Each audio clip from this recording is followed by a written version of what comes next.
Hello, good morning. Again, this is JB Tigihanon.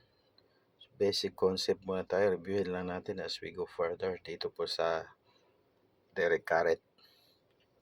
So, may tanong dito. Basic lang ito pero baka mahirapan kayong sagutan. So, aralin natin muli. No? Review lang to. So, ang tanong is this.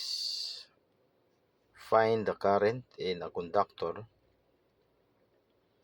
through which a 2.5 times 10 exponent 20, no? Ibig sabihin, 10 ni-raise mo sa 20. Electrons pass in 8 seconds.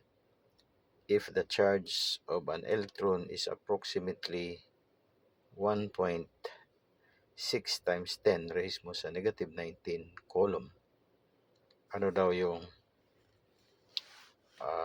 current? So, pinapahanap sa atin yung current. So, ang ating solution dito is, of course, kukunin natin yung current. Ang current natin I is the number of electrons. Numbers of electron ito.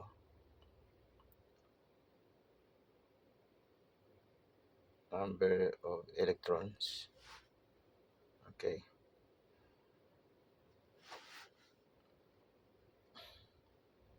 Times the charge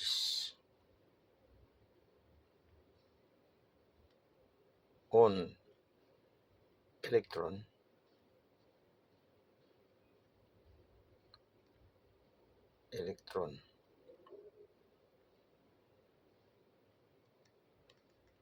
Wait lang. Mahirap magsulat kasi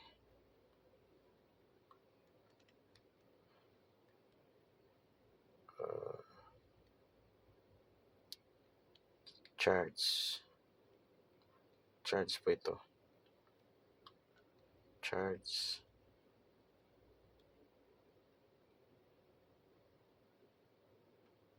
on electron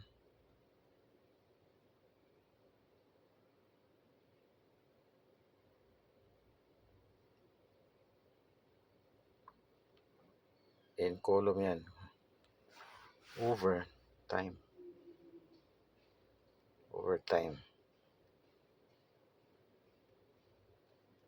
Okay, so unit natin ng time is S. Okay, unit of our electron is coulomb, yung charge. So therefore, nagbago lang tayong kulay. I is equal to number of electrons na mayroon tayo, that is 2.5. Given yan, 2.5 times 10 raise mo sa 20. 20 yan, no? Okay, and then multiplied by the charge on electron, that is 1.6 times 10 raise mo sa negative 19. Okay, ang unit nito is coulomb. C yan, ha? Okay, divide by time, which is in 8 seconds. Okay, so para hindi tayo malito, huwag na nating lagyan ng unit dito. Okay, so our answer, bagong kulay, our answer is equal to, yung ating I, or current, is equal to 5 ampere. Okay, so yung ampere is actually coulomb per seconds. Okay, ampere is coulomb per seconds kasi coulomb yung unit mo rito, seconds to. Ito number of electrons ito, eh. Di ba?